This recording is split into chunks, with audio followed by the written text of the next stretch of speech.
এডিবির নামে ঋণ দেওয়ার অফার পাচ্ছেন? তাহলে সতর্ক হন।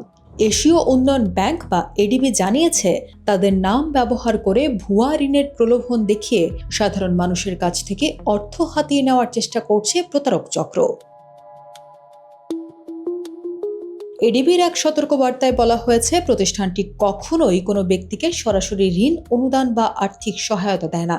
একইভাবে ব্যক্তিগত আর্থিক তথ্য চাওয়া বা মোবাইল ব্যাংকিংয়ের মাধ্যমে টাকা জমা দিতে বলাও এডিবির কোনো কার্যক্রমের অংশ নয়।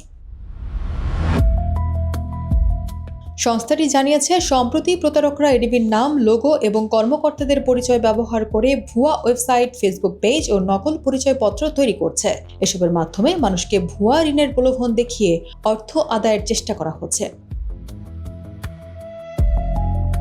এডিবি স্পষ্ট করে জানিয়েছে, এসব প্রতারণামূলক কর্মকাণ্ডের সঙ্গে তাদের কোনো ধরনের সম্পর্ক নেই। তাই এমন কোনো প্রস্তাব পেলে তাতে সাড়া না দেওয়ার এবং কোনো অর্থ বা ব্যক্তিগত তথ্য শেয়ার না করার পরামর্শ দেওয়া হয়েছে। পাশাপাশি এডিবির নাম ব্যবহার করে কেউ ঋণ বা আর্থিক সহায়তার প্রস্তাব দিলে বিষয়টি দ্রুত আইন শৃঙ্খলা রক্ষাকারী বাহিনীকে জানানোর আহ্বান জানিয়েছে সংস্থাটি।